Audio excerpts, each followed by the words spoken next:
main keyboard atau main apapun. Benar nggak? Bukan karena kita merindukan melayani Tuhan atau merindukan Tuhan, aku rindu lawatanmu, aku mau merasakan mukjizatmu. Kita itu dalam tante, kalau gembala, kalau pendeta atau guru yang mengajar udah jauh dari sana, ada 5 meter aja, wih, datang omnya, ayo cepetan, ayo sambut ya. Terus ada temannya satu belum datang, kita cariin, mana ya, kita samperin. Kalau sekarang enggak kan? Enggak. Saya perhatiin kalau ada temannya yang datang, mungkin ada kerjaan apa, pura-pura nggak tahu keadaan temennya, iya kan? Kalau perbedaan anak dulu itu, salah satu teman kita nggak datang, dulu nggak ada gadget ya, nggak ada, pasti kita cari. Kayak Kak Teti masih di kampung, pasti Kak Teti ya, dulu zamannya kecil pasti nggak tahu Kak Teti masih mengalami atau enggak. Kalau kita nggak datang, salah satu nggak ada zamannya gadget kan, kalau gadget kan, kenapa nggak datang gitu kan. Tapi kalau dulu disamperin, kita datang jenguk, itu perbedaannya. Bukan gadget, iya kan? Itu perbedaan. Karena ada kesungguhan, ada kerinduan. Kalau anak-anak sekarang karena diperintah atau disuruh. Puji nama Tuhan. Sebelum kita masuk ke firman Tuhan, kita sama-sama yuk kita buka Kisah Para Rasul 3 ayat 1 sampai 10. Nanti saya minta Abang Randi bacakan firman Tuhan ini. Yuk kita simak firman Tuhan satu persatu. Kisah Para Rasul 3 ayat 1 sampai 10. Abang Randi membacakan firman Tuhan ini. Yuk kita mau mukjizat Tuhan terjadi dalam kehidupan kita. Yuk kita baca Kisah Para Rasul 3 ayat 1 pasal 3 ayat 1 sampai 10. Ini aku semua. Ya. Petrus menyembuhkan orang lumpuh. Pada suatu hari menjelang waktu sembahyang, yaitu pukul 3 petang, naiklah Petrus dan Yohanes ke bait Allah. Di situ ada seorang laki-laki yang lumpuh sejak lahirnya, sehingga ia harus diusung. Tiap-tiap hari orang itu diletakkan dekat pintu gerbang bait Allah yang bernama Gerbang Indah untuk meminta sedekah kepada orang yang masuk ke dalam bait Allah. Ketika orang itu melihat bahwa Petrus dan Yohanes hendak masuk ke bait Allah, ia meminta sedekah. Mereka menatap dia dan Petrus berkata, "Lihatlah kepada kami." Lalu orang itu menatap mereka dengan harapan akan mendapat sesuatu dari mereka. Tetapi Petrus berkata, "Emas dan perak tidak ada padaku, tapi apa yang kupunyai kuberikan kepadamu. Demi nama Yesus Kristus, orang Nazaret itu, berjalanlah." Lalu ia memegang tangan kanan orang itu dan membantu dia berdiri. Dan ketika itu juga kuatlah kaki dan mata kaki orang itu. Ia melonjak berdiri lalu berjalan kian kemari dan mengikuti mereka ke dalam bait Allah, berjalan dan melompat-lompat serta memuji Allah. Seluruh rakyat itu melihat dia berjalan sambil memuji Allah. Lalu mereka mengenal dia sebagai orang yang biasanya duduk meminta sedekah di gerbang indah bait Allah, sehingga mereka takjub dan tersengang tentang apa yang telah terjadi padanya. Di nama Tuhan, ini tentang mukjizat Tuhan nyata kan? Petrus dan Yohanes itu dapat melakukan mukjizat. Karena apa? Karena Roh Kudus tinggal di dalam kehidupan Petrus dan Yohanes. Kita bayangkan sedikit, kalau Roh Kudus tinggal di dalam kehidupan kita, dia masuk dalam kehidupan kita, kita dapat perawatan, kita dapat apa ya? Kita dapat melakukan apa ya?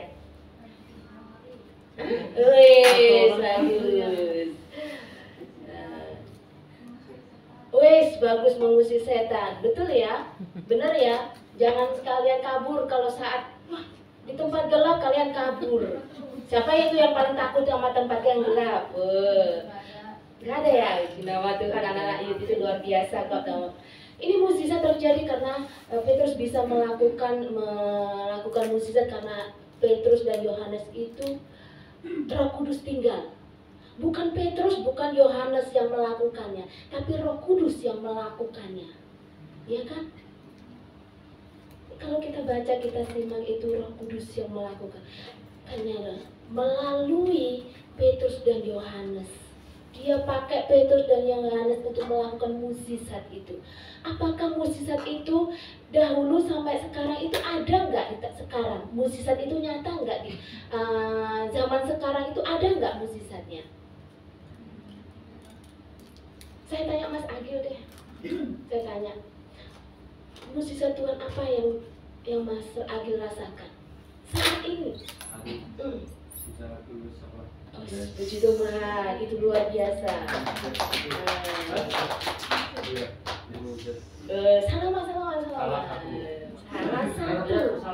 Salah satu. Nah, Kak Jessica, mukjizat Tuhan yang Kak Jessica rasakan saat ini. Salah satu saja, nggak semuanya banyak. Adanya salah dua. Salah satu ya. Yang nyata benar-benar. Apa ya? Masih hidup sampai hari ini. Puji Tuhan.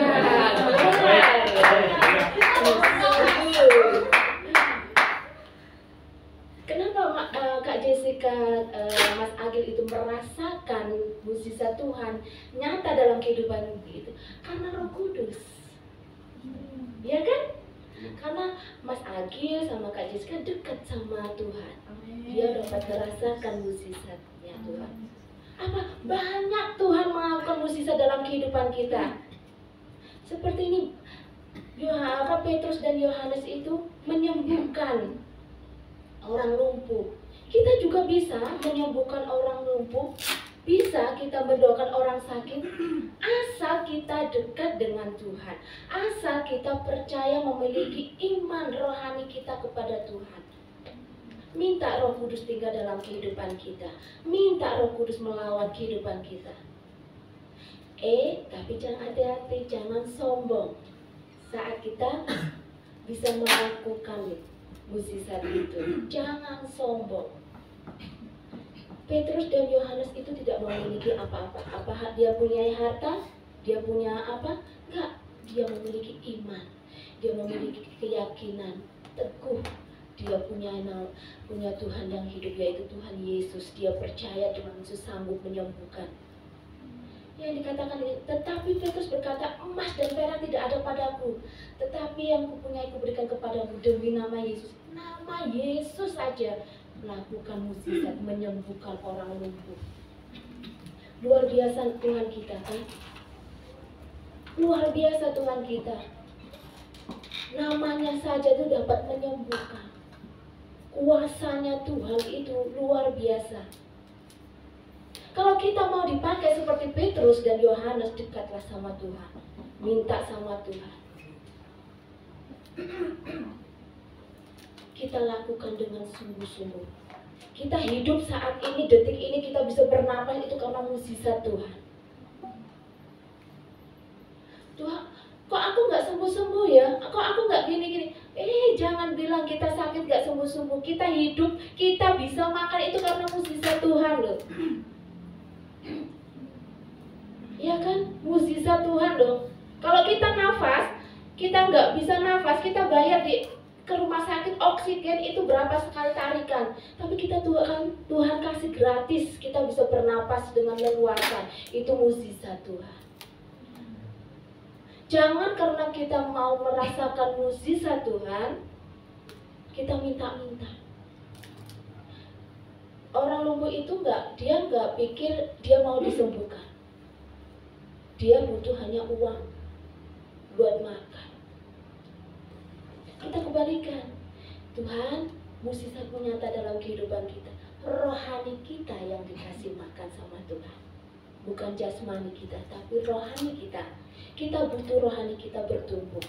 Bukan jasmani saja, tapi rohani kita harus bertumbuh. Kita mengalami perubahan.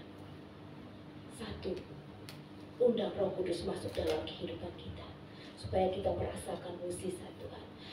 Kita cari Tuhan dengan sungguh-sungguh. Oke, anak-anak Tuhan, mau mencari Tuhan dengan sungguh-sungguh? Yang kedua, kita membangun hubungan Tuhan dengan Tuhan. Siapa yang di sini membangun mesbah Tuhan, baca Alkitab, berdoa, nggak usah disuruh, nggak usah ditegur, nggak usah dikasih. Udah baca kita belum? Nggak usah. Siapa? Mari kita sama-sama membangun. Wow, Bang Randi luar biasa. Betul, salam Mas Agil, kasih salam Mas Agil. Salam sekali ya. Setiap hari. Yuk kita belajar hubungan pribadi kita sama Tuhan, kita perbaiki, kita perbaharui. Yuk kita baca Kisah Para Rasul pasal 4 ayat 8 sampai 13. Nanti siapa ya? Sedih. Betul.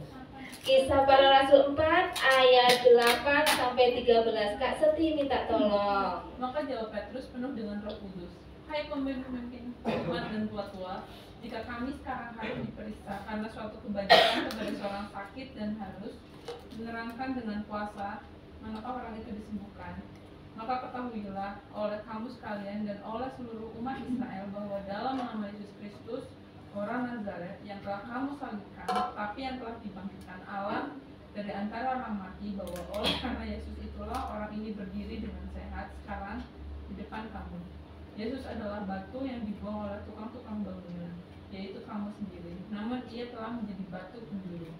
Dan keselamatan tidak ada di dalam siapapun juga selain di dalam Dia. Sebab di bawah kolong langit ini tidak ada nama lain yang diberikan kepada manusia yang olehnya kita dapat diselamatkan. Ketika sidang itu melihat keberanian Petrus dan Yohanes dan mengetahui bahwa keduanya orang biasa yang tidak terpelajar, heranlah mereka, dan mereka mengenal keduanya sebagai pengikut Yesus. Amin, luar biasa kan? Petrus dan Yohanes itu apa sih pekerjaannya? Dia pendidikan tinggi enggak? Enggak kan? Dia sekolah enggak? Enggak kan? Kalau Tuhan mau pakai Petrus dan Yohanes ini menjadi orang yang luar biasa, nggak ada yang mustahil. Sama juga dengan kehidupan kita. Kalau Tuhan mau pakai kehidupan kita, nggak ada yang mustahil. Kayak Rido, Tuhan mau pakai Rido yang luar biasa.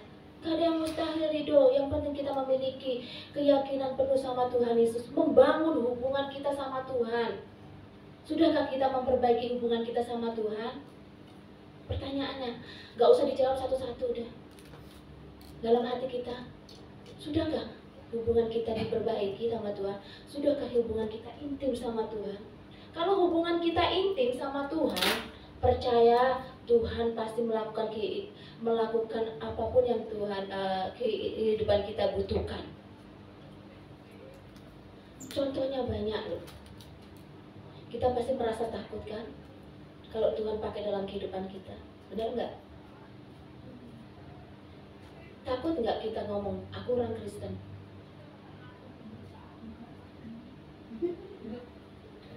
Pernah nggak kita dibully sama orang-orang seberang sana?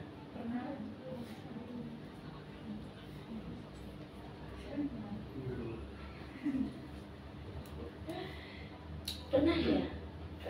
Saya juga pernah mengalami hal seperti itu. Seringkali kita orang-orang Kristen itu ditekan. Seringkali kita orang-orang Kristen itu diolok. Salah sedikit, kita jalan jatuh sedikit, pasti kita gitu. Iya enggak, Mas Agil? Iya. Iya kan, Mas Agil? Pasti. Kita jatuh kesandung sedikit pasti diomong, ya enggak? Kita diperhatikan sekali sama orang-orang sana. Orang Kristen itu enggak boleh jatuh. Padahal kita masih manusia ya, kita pasti jatuh kalau jalan. Pasti. Tapi kita percaya kalau kita hubungan kita dekat sama Tuhan, kita intim sama Tuhan, Tuhan pasti tolong. Tuhan pasti kasih keberanian dalam mulut kita untuk menjawab setiap orang-orang sekitar kita yang mengejek kita, yang mengolok kita, yang menekan kita.